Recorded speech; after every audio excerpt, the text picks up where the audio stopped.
അതുപോലെ ജീൻസ് 100-150 റുപ്യക്കും കിട്ടുന്ന നല്ല സ്ഥലങ്ങളൊക്കെ ഉണ്ട്. അതൊക്കെ നിങ്ങൾക്ക് എൻ്റെ വീഡിയോയിൽ കൂടെ കാണാം. എവിടെ ഉള്ളത് വെച്ചാൽ ഞാൻ നിങ്ങൾക്ക് വീഡിയോയിൽ കൂടെ വിട്ടുതരാം. നിങ്ങൾ ബോംബെയുള്ള ആൾക്കാരാണെന്നുണ്ടെങ്കിൽ അവിടെ പോയിട്ട് നല്ല ജീൻസ് പാൻറ്റൊക്കെ കിട്ടും. അതിൻ്റെ കടകളൊക്കെ ഞാൻ പതുക്കെ വിട്ടുതരാം. ഒറ്റയടിക്കൊന്നും വിടാൻ പറ്റില്ല. ചിലപ്പോൾ 3 മാസം പിടിക്കും, 6 മാസം പിടിക്കും. ഓരോ ഭാഗത്ത് പോകുമ്പോൾ ഞാൻ അങ്ങനെ പറയും, ഇന്ന സ്ഥലത്ത് പോയിക്കോട്ടെ, ഇവിടെ നിങ്ങൾക്ക് 100 റുപ്യക്ക് ഇവിടെ ഷർട്ട് പോലും നല്ല ഷർട്ടും കിട്ടും. അല്ലാതെ നിങ്ങളെ പൈസ കൊണ്ടിട്ടൊന്നും വേർപ്പ് എന്താണെന്നുള്ളത് ഞാൻ പഠിച്ച ഒരാളെ ഉറുപ്പ്യ പോകുമ്പോൾ അതിൻ്റെ വേദന എന്താണെന്നുള്ളത് ഈ തെങ്ങുമ്മ കയറി കൊത്തി പിടിച്ച് കയറുന്നതാണ്. അപ്പോൾ അതിൻ്റെ വേദന നല്ല അറിയാം. ഒരു 50 റുപ്യ. പക്ഷേ അങ്ങനെ ഒരു സംഭവമുണ്ട്. തെങ്ങുമ്പോൾ ഇങ്ങനെ അധ്വാനിക്കുമ്പോൾ ഓരോ മനുഷ്യൻ്റെ കഷ്ടപ്പാട് എന്താണെന്നുള്ളത് ഇങ്ങനെ പഠിച്ചുകൊണ്ടിരിക്കുമ്പോൾ ഒരാളെ വേദനിപ്പിക്കാൻ പറ്റുന്നില്ല. ഒരാളെ അറിഞ്ഞുകൊണ്ട് ഞാൻ ഒരിക്കലും കുഴി കൊണ്ട് ചാടിക്കില്ല. എൻ്റെ ജീവൻ പോയാലും ശരി ഞാൻ ചെയ്യൂല. ഒരാളെ ഉറുപ്പ് എനിക്ക് വേണ്ടാന്നുള്ള ഞാൻ എപ്പോഴും പറഞ്ഞതാണ്. ഞാൻ നിങ്ങൾക്ക് എൻ്റെ വീഡിയോ കണ്ടിട്ടുണ്ടാവും യൂട്യൂബിൽ കായ് ഉണ്ടാക്കണം. അതൊന്നല്ല കേട്ടോ. നിങ്ങൾ ചിന്തിക്കുന്നതിന് ഉറുപ്പിക്ക് ചിലവില്ല എന്ന് പറയുന്നത്. ചിന്തിച്ചിട്ട് തെറ്റിലേക്ക് പോകരുത്. അപ്പോൾ ചിലവ് കൂടും. പൈസയുടെ കെട്ട് നല്ല എറിയേണ്ടി വരും. തെറ്റായ വഴി കൂടെ തിരഞ്ഞെടുക്കാൻ നിൽക്കണ്ട. ഇത്രയും പറഞ്ഞ് ഞാൻ ഇവിടെ നിർത്തുകയാണ്.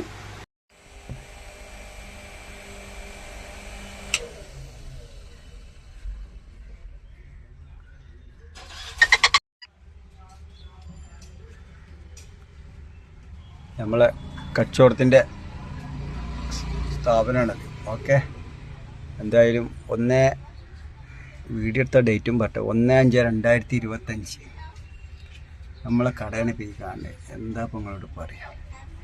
എന്തായാലും വെക്കട്ടെ. എൻ്റെ ഈ കടയുടെ പ്രത്യേകത എന്താ അറിയോ? അത് ഞാൻ നിങ്ങളോട് പറഞ്ഞു തരട്ടെ. നിങ്ങൾ വിശ്വസിക്കില്ലെന്ന് അറിയില്ല. ഒരാൾ ഇളനീയും കുടിച്ച് പോയി കഴിഞ്ഞാൽ അത് കുടിച്ചിട്ട് മറ്റുള്ളവരോട് പോയി പറയണേ. അവരെ പരിചയമുള്ള ആൾക്കാരോട് പറയണം, ഇങ്ങനെ ഒരു കട ഉണ്ട്, ആ കട പോയാൽ കിട്ടാത്തൊരു സാധനം ഞാൻ അവിടെ പോയാൽ 50-നും കിട്ടും, 20-നും കിട്ടും, 15-നും കിട്ടും, 30-നും കിട്ടും, 60-നും കിട്ടും, 100-നും പല തരത്തിലുള്ള അവിടെ ചെന്നാൽ മതിയാണ്ട്. ഇത് അന്വേഷിച്ചിട്ട് പല ആൾക്കാരും ഈ ബൈക്കുമ്മ വരികയാണ്. ഇത് എവിടെയാണ് ഈ സ്ഥലം എന്നിട്ട് അന്വേഷിക്കുമ്പോൾ അവർ പറഞ്ഞു കൊടുക്കാൻ ഇന്ന സ്ഥലത്താണ് പോയാൽ മതി. അങ്ങനെയാണ് ഈ കട ഫേമസ് ആയ ഒരു സ്ഥാപനമാണ് എൻ്റെ. അത് ഞാൻ ഇവിടെ വന്നേ മുതൽക്ക് ഞാൻ ഇപ്പോൾ ഇവിടെ ഏകദേശം ഒരു 15 കൊല്ലത്തോളം ആയി തോന്നുന്നു ഇവിടെ.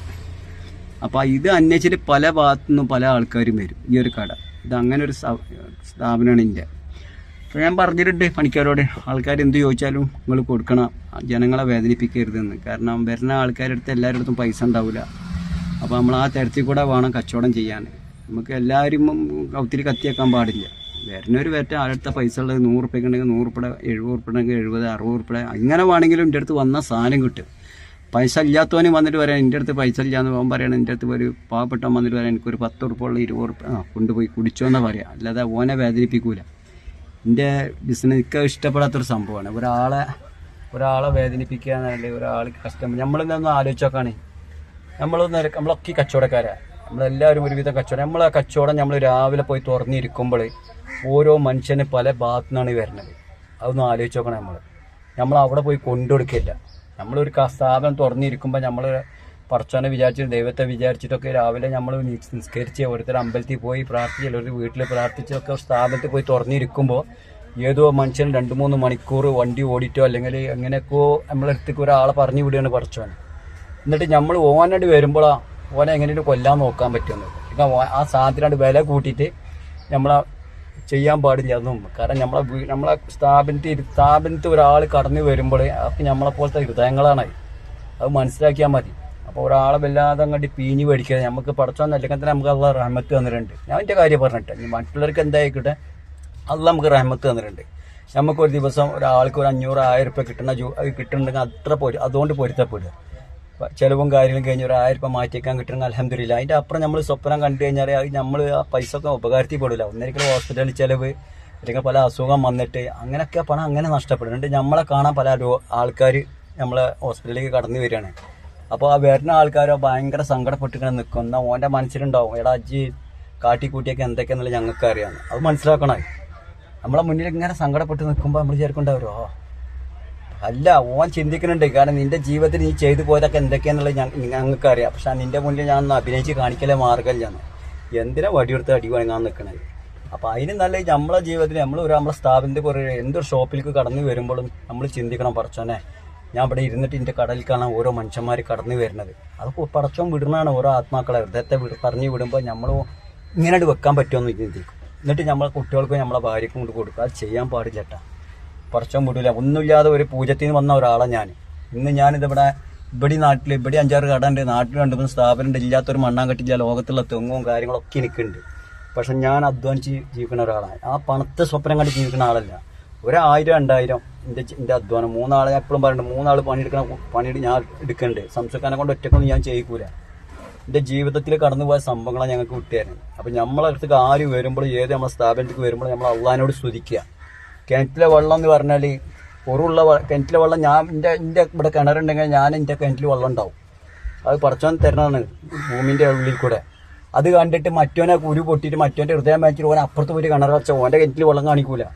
അത് മനസ്സ് നന്നാക്കിയാലോ ഹൃദയം നന്നാക്കിയാലോ മറ്റോനക്ക് അവിടെ കച്ചവടം കണ്ടിട്ട് മറ്റോൻ പോയിട്ട് അതിൻ്റെ അടുത്ത് പോയി കച്ചവടം ചെയ്യും. അതുകൊണ്ട് കാരണം ജനങ്ങൾ അങ്ങനെയാണ്. മനുഷ്യന്മാരെ ഞാൻ നിന്ന് പോയിട്ട് അവിടെ എന്തിനാണ് മറ്റോൻ്റെ വയറ്റത്ത് അടിക്കണേ? ഓനക്ക് അള്ള കൊടുത്ത റഹ്മത്താണ് അത്. അത് കണ്ടിട്ട് മറ്റോൻ പോയിട്ട് അതിൻ്റെ അടുത്തിരുന്ന് നോക്കാൻ ഓൻ്റെ അടുത്ത് വരുന്ന ഒരാൾ. കാരണം ഓരോ മനുഷ്യൻ്റെ മനസ്സിൽ എന്താന്നുള്ള റബ്ബ് കാണുന്നുണ്ട്. ഹൃദയത്തിൻ്റെ ഉള്ളിൽ അള്ള നോക്കുകയാണ്. എന്നിട്ടാണ് അള്ള അങ്ങനെ ഓരോ മനുഷ്യൻ്റെ അടുത്ത് പറഞ്ഞത് നമ്മൾ ആരും വേദനിപ്പിക്കരുത്.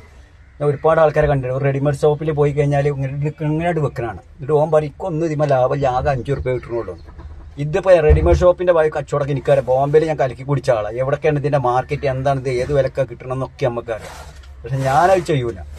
ഞാൻ ഇവിടെ തുണിങ്കുപ്പായൊക്കെ റെഡിമെയ്ഡ് ഷോപ്പിന് ഞങ്ങൾക്ക് വീഡിയോ എടുത്ത് വിടുന്നുണ്ടാണ്. ഇതാ 150 രൂപയുടെ പാൻറ്റ്, ജീൻസ് പാൻറ്റ്, ഇതാ 100 രൂപയുടെ പാൻറ്റ്, ഇതാ 100 രൂപ ഷർട്ട്, ഇതൊക്കെ ഞങ്ങൾക്ക് വിട്ടുതരുന്നുണ്ടല്ലോ. എനിക്ക് നിങ്ങളെ 1 റുപ്യ ആരും വേണ്ട. അത് ഞാൻ തിന്നും ചെയ്യില്ല. ഞാൻ പറഞ്ഞില്ല എൻ്റെ വേർപ്പിൽ കൂടെ ആളെ 1 റുപ്യ ശരീരത്ത് കടന്നാൽ ഞാൻ ഉണ്ടാക്കിയ സമ്പത്തൊക്കെ വെറുതായി. എൻ്റെ അടുത്ത് ഒരാൾ കടന്നു വരുമ്പോൾ ഓനക്കുള്ള ചായയും പൊറാട്ടയും ഒക്കെ ഞാൻ വാങ്ങിക്കൊടുക്കും. എന്നിട്ട് ഓനക്ക് 5000 രൂപ ബില്ലായാലും എനിക്ക് കൊടുക്കുമ്പോൾ ഭയങ്കര സന്തോഷമായി. ആ ഹൃദയത്തെ ഞാൻ ഇഷ്ടപ്പെടുന്നത്, അല്ലാതെ മനുഷ്യനെ കണ്ടിട്ട് ഇഷ്ടപ്പെടുന്നല്ല. ആ കടന്നു വരുന്ന ഹൃദയത്തിൻ്റെ ഉള്ളിൽ കറയും പകൊക്കെ ഉണ്ടെങ്കിൽ മുഖത്ത് ഇങ്ങനെ കാണിക്കും. ഹൃദയം ശുദ്ധീകരിച്ച് അതും അവൻ്റെ മുഖത്ത് ഇങ്ങനെ കാണിക്കും. ഞാൻ അങ്ങനത്തെ ഒരാളാണ്. ഞാൻ വേറൊരു ലെവലിൽ കൂടെ നടന്നു പോകുന്ന ആളാണ്. ഞാൻ പറയുന്നത് ഇന്നങ്ങൾ കുരങ്ങനായി കണ്ടാൽ നിങ്ങൾ മനുഷ്യനായി കാണരുത്. നിങ്ങൾ മനുഷ്യനായി കണ്ടാൽ റബ്ബിൻ്റെ മുന്നിലേക്ക് സ്ഥാനം ഉണ്ടാവും. അയച്ചിട്ട് ഞാൻ സ്വർഗത്തിൽ പോകുന്നു വിചാരിക്കണ്ടട്ടാ. ഞാൻ നരകത്തിക്കാനെ പോവുള്ളൂ. അത് ഞാൻ ഇവിടെ എഴുതി വെച്ചേക്കണം. നിങ്ങളൊക്കെ സ്വർഗത്തിൽ കിടക്കും. നിങ്ങൾ അഥവാ പറയണ ഞങ്ങളെ കൂട്ടത്തിൽ കണ്ട് ഉൾപ്പെടുത്തിക്കളാന്ന് പറഞ്ഞാൽ ചിലപ്പോൾ ഞാൻ രക്ഷപ്പെടും. ഇങ്ങനെ പറഞ്ഞുകൊണ്ടിരിക്കുന്ന ഒരാളാണ്. അതുപോലെ ഒരു കാര്യം കൂടി പറയുന്നുണ്ട്. അതും കൂടി പറഞ്ഞ് ഞാൻ നിർത്തും. അയച്ചിട്ട് ഇന്നെ വെടിവെച്ച് കൊന്നിച്ചിട്ടൊന്നും ഒരു കുഴപ്പമില്ല ചേട്ടാ. ഞാൻ മരിക്കാൻ തയ്യാറായി നിൽക്കുന്ന ആളാണ്. എനിക്ക് മരണത്തെ ഭയമില്ലാത്ത ഒരാളാണ്.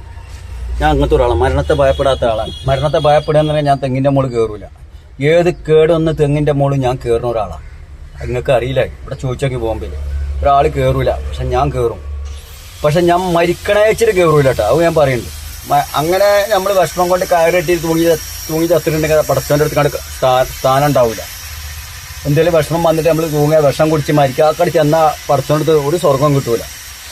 നമ്മളെ ജോലിയുടെ ഭാഗമായിട്ട് നമ്മൾ നെയ്യത്ത് വെച്ചിട്ട് അവിടെ കിടക്കുമ്പോൾ എന്തെങ്കിലും അപകടം വന്നാൽ അത് ഓക്കെ. അവിടെ ചെന്നിട്ട് ഞാൻ അവിടെ കൈ വിടുക, ഞാൻ മനസ്സിൽ ഒരുപാട് കടത്തില്ലാന്നും പറഞ്ഞിട്ട് അതും ചെയ്യാൻ പാടില്ല. നിങ്ങൾ ജോലിയുടെ ഭാഗം ജോലി ആയിട്ട് എടുത്തു. അതിൽ പടച്ചോൻ്റെ കാവിലുണ്ടെങ്കിൽ ഉണ്ടാവും. ഇല്ലെങ്കിൽ അവിടെ കൊണ്ടുപോട്ടെന്ന് വിചാരിക്കണം. ആ സമയമാകുമ്പോൾ അസ്രായേൽ അലൈഹി സ്വലാം കടന്നു വരും. ഒരു മനുഷ്യനെ അസ്രായേൽ അലൈഹി സ്വലാം എന്താ പറയുക, നമുക്കൊക്കെ ഓരോ മനുഷ്യർക്ക് ആയുസ് കൊടുത്തിട്ടുണ്ട്. എടാ നിന്റെ റൂഹിനെ ഞാൻ ഇത്രാം തീയതി പിടിക്കും എന്നുള്ളത്. അതിൻ്റെ മുന്നേ മറ്റു മനുഷ്യന്മാർ മറ്റുള്ളവർ വെടിവെച്ച് കൊല്ലും, അല്ലെങ്കിൽ മറ്റുള്ളവർ കത്തിയോണ്ട് കൊത്തും. അത് അസ്രായേൽ അലൈഹി സ്വലാമിൻ്റെ ജോലിയല്ലട്ടെ. എപ്പോഴും പറഞ്ഞു നിങ്ങൾക്ക് അറിയില്ലട്ടെ. ഖുർആൻ നമ്മളെ അസ്രായേൽ അലൈഹി സ്വലാമിനെ ഒരു മനുഷ്യനെ ഭൂമിയിലേക്ക് ഇറക്കുമ്പോൾ അള്ളാഹ് ഇറക്കുമ്പോൾ എത്ര കൊല്ലാന്ന് നമുക്ക് ഒരു ആയുസ് കൊടുത്തിട്ടുണ്ടാവും. അതിൻ്റെ ഉള്ളിൽ മറ്റുള്ളവർ വെടിവെച്ച് കൊല്ലുമ്പോണ്ടല്ലോ അത് അസ്രായേൽ അലൈഹി സ്വലാം അങ്ങനെ വേദനിപ്പിക്കൊന്നും ചെയ്യ ഒരാളെ. അങ്ങനെ അത് മറ്റോ കൊല്ലാണ്. ആരും ഇപ്പം ഞാൻ വേറൊരുത്തമ്മ നിന്നെ കുത്തി കൊല്ലുമ്പോൾ ഓനാണ് എൻ്റെ റൂഹിനെ പിടിക്കണത്. അസ്രായേൽ അലൈഹി സ്വലാമിനെ അങ്ങനെ ഒരാളെ കൊല്ലാണെന്നില്ല. ഓൻ്റെ റൂഹ് നല്ല ഭൂമിയിൽ നല്ല കാര്യങ്ങൾ ചെയ്യുന്ന നല്ല രസത്തിൽ കൂടെ കിടന്ന് ഉറങ്ങുമ്പോൾ പോലും ഓൻ്റെ റൂഹിനെ കൊണ്ടുപോകുന്നത് പോലും അറിയില്ല. പൂച്ചിട്ടൊരു ശബ്ദം കേൾക്കാം, വേറെ ഒന്നും അറിയില്ല. അതല്ലെങ്കിൽ നമ്മൾ തെറ്റ് ചെയ്യുമ്പോൾ നമ്മളിങ്ങനെ അങ്ങോട്ടും ഇങ്ങോട്ടൊക്കെ ഓഡിയോ ഒലിക്കണതാണ്. കാരണം നമ്മളെ ആത്മാവ് റൂഹ് കടന്നു വരുന്ന സമയത്ത് നമ്മളെ കൊണ്ടുപോകാൻ സമയത്ത്.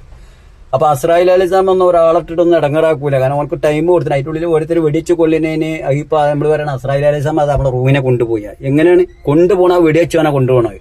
ഓനോട് ചോദിക്കും റബ്ബ്, അസ്രായേൽ അലൈഹി സ്വലാം ആരുടെ എനിക്ക് ജോലി തന്നത്, എനിക്ക് ജോലി തന്നത് ഇജ്ജ് എങ്ങനെ ഏറ്റെടുത്തെന്ന് ചോദിക്കും. അതിനൊക്കെ നാളെ റബ്ബിനോട് മറുപടി എടുക്കണ്ട്. അതുപോലെ ഒന്നും കൂടി പറയണ്ടേ, ഓരോരുത്തർ റെഡിമെയ്ഡ് കട ഷോപ്പ് തുറക്കുമ്പോൾ ഈ പെണ്ണുങ്ങളുണ്ട് തുണിയും ഇതൊക്കെ ഒന്ന് ഒക്കെപ്പാടെ അങ്ങനെ പകുതി കാണിച്ചിട്ട് ഒക്കെപ്പാടെ പോയിട്ട് ഒരു പ്രത്യേകിച്ച് മോഡലിൽ ഒരു ഉദ്ഘാടനം ചെയ്യല്, അതിൽ പോയിട്ട് പെടാൻ നിൽക്കണ്ടട്ടാ. അങ്ങനത്തെവരൊക്കെ പോയിട്ട് ഉദ്ഘാടനം ചെയ്ത് കഴിഞ്ഞാൽ ആ ഉണ്ടാക്കുന്ന സമ്പത്ത് മൊത്തം ഹലാലായ പൈസക്കാർ. എന്നിട്ട് അതിന്റെ പിന്നാലെ കുറെ ആൾക്കാർ പിന്നാലെ നടക്കുന്നുണ്ട്. പെൺകുട്ടികൾ ഇങ്ങനെ കുറച്ചാതി കോലത്തിലേക്ക് വന്നിട്ട് ഉദ്ഘാടനം കേൾക്കാൻ വരുന്നുണ്ടല്ലോ. അത് നിങ്ങളോട് പറയണ്ട, അതൊന്നും അവരൊക്കെ വിളിച്ചിട്ട് ഉദ്ഘാടനം കഴിക്കാൻ നിൽക്കണ്ട കേട്ടോ. ഞാൻ എപ്പോഴും പറയണ്ടേ, ആ പെൺകുട്ടി എങ്ങനെ ഒന്ന് ആലോചിക്കണം. ഞാൻ ഈ കോലത്തിലൊന്ന് ഉദ്ഘാടനം കഴിച്ചാൽ ഓളെ പിന്നാലെ നമ്മൾ നരകത്തിൽ പോകേണ്ടി വരും. ഓളെ എവിടുക്കാ പോകണം, ഓളെ പിന്നാലെ പോയൊരു ആരൊക്കെ അതിൽ പങ്കെടുത്തോ ഒക്കെ ഇത് ചെയ്ത അമലൊക്കെ വെറുതെ ആവും. പടച്ചോനെ വിചാരിച്ചിട്ടാ പറഞ്ഞിട്ടെ. നിങ്ങൾക്ക് ഖുർആനും എല്ലാം പഠിപ്പും വിദ്യാഭ്യാസമുള്ള ആൾക്കാരാണ്. നിങ്ങൾ ഈ വിദ്യാഭ്യാസം കൂടിയിട്ട് അറിവ് തന്നിട്ടാണ് നിങ്ങൾ ഈ വേണ്ടാത്തിൽ പോയി ചാടണത്. റബ്ബിന് ഒന്നിനെ നിന്നിട്ട് ഒരുപാട് അർത്ഥങ്ങൾ കൊടുക്കേണ്ടി വരും. ഒരു ചോദ്യത്തിന് ഒരുപാട് അർത്ഥം ഉണ്ടെന്ന് പറയണ്ട. അതിന് കെമരൻ്റെ എഴുതി അങ്ങോട്ട് വീര ആൾക്കാർ ഇങ്ങനെ എഴുതി തരും. അപ്പം മനസ്സിലാക്കിയാൽ മതി ഒന്നിൽ ഒരുപാട് അർത്ഥങ്ങൾ കേൾക്കുന്നുണ്ടെന്നുള്ളത്. കാരണം ആൾക്കാർ ഒരുപാട് ഹൃദയങ്ങളാണ് ആ വരികൾ എഴുതണത് നിന്റെ ഒരേ കാട്ടിക്കൂട്ടിൽ കണ്ടിട്ട്. അപ്പം അതൊക്കെ മനസ്സിലാക്കണം. നിങ്ങൾ ഉദ്ഘാടനം ചെയ്തോളി. ഒരു ഹിന്ദു ആയ സ്ത്രീനെ വിളിച്ചോളി. അവൾ നല്ല മാന്യമായ ഡ്രസ്സ് ഇട്ടിട്ട് അവളോട് പറയും എനിക്കൊന്ന് ഉദ്ഘാടനം ചെയ്യണം എന്ന് പറഞ്ഞാൽ ഓളെന്ത് ചെയ്യും? ആദ്യം പറയുന്നത് പറഞ്ഞെന്നറിയോ, എന്റെ ദൈവത്തിന് മുന്നിൽ ഞാനൊന്ന് പ്രാർത്ഥിക്കട്ടെ എന്ന്. കാരണം നിങ്ങൾ എന്നെ വിളിക്കുകയാണെന്ന്, നാളെ നിങ്ങൾക്ക് സ്ഥാപനം ഒന്നും ഉണ്ടാവാൻ പാടില്ല. അങ്ങനെ ഓള് മാന്യമര്യാദയായിട്ട് ഓളെ ദൈവത്തിന്റെ മുന്നിൽ പ്രാർത്ഥിച്ചിട്ട് ഓളെ ആ ഉദ്ഘാടനം കഴിച്ചാൽ ആ കച്ചവടത്തിന് നല്ലൊരു ബർക്കത്ത. ഓളെ എവിടുക്കാ പോകണമെന്ന് അതിന്റെ പിന്നെ നമുക്കും പോവാം. ഓള് നല്ല വഴി കൂടെ തിരഞ്ഞെടുക്കണം പെൺകുട്ടിയാണെന്നുണ്ടെങ്കിൽ. അതേമാതിരി ഏതൊരു മനുഷ്യനും നല്ലപോലെ ഡ്രസ്സ് ഇട്ടിട്ട് നിങ്ങൾ സ്ഥാപനത്തിൽ ഉദ്ഘാടനം ഇല്ല, നിങ്ങളെ കച്ചവടത്തിൽ കച്ചവടം കയറും. പക്ഷെ ആ പൈസ ഒക്കെയും ഹറാമായ പൈസക്കാരൻ. കാരണം ഈ തുണിയും കോണല്ല ഈ ഡ്രസ്സൊക്കെ ഇട്ട് ഇതായി കോലത്തിൽ വന്നിട്ട് ഒരു പെൺകുട്ടികളെ ഉദ്ഘാടനം ചെയ്യാൻ വിളിക്കുന്നവരൊക്കെ ഉണ്ടല്ലോ. ഒരുപാട് കണക്ക് കൊടുക്കേണ്ടി വരും പടച്ചോന്റെ മുന്നിൽ. ആ സ്ഥാപനത്തിൽ കച്ചവടം നല്ല ആൾക്കുണ്ടാവും. പക്ഷെ ആ പൈസ അതൊക്കെ ഈ ഭൂമിയിൽ റബ്ബിട്ട് അവസാനം ഓനോട് ചോദിക്കണ ചോദ്യമുണ്ട്. റബ്ബ് ആരെ വിളിച്ചിട്ട് അവിടെ ഉദ്ഘാടനം ചെയ്തെന്ന്. ആ പെൺകുട്ടി പോയി കടന്നു വരുമ്പോൾ പെൺകുട്ടി ചിന്തിക്കണം, ഞാൻ ഈ കോലത്തിൽ ചെന്ന നാളെ ദൈവത്തിന്റെ മുന്നിൽ എനിക്ക് ചോദ്യം കടന്നു വരുമ്പോൾ ഈ കണ്ട ആൾക്കാരൊക്കെ ഓളെ മുന്നിൽ നിർത്തിയിട്ടുണ്ടാവും. ഓൾ അവിടെ ആകെ ഒന്നുമില്ലാതാവും. ദൈവത്തിന് മോക്കുണ്ടാവും ഈ ഭൂമിയിൽ കാണുന്ന സ്വർഗം നല്ല സ്വർഗ്ഗമാണ്. അതൊക്കെ ഒന്ന് ചെയ്ത് പടച്ചോനടുത്തൊന്ന് അടുത്ത് നോക്കി. റബ്ബിനോട് അടുത്ത് കഴിഞ്ഞാൽ നമുക്കിങ്ങനെ ദൈവം നമ്മളെ ഹൃദയത്തേക്ക് കടന്നു വരെ നമ്മൾ അറിയില്ല. നമ്മൾ വിഷമിച്ചാണ്ടിരുന്നൊക്കെയാണ് ഉരുക തന്നെ.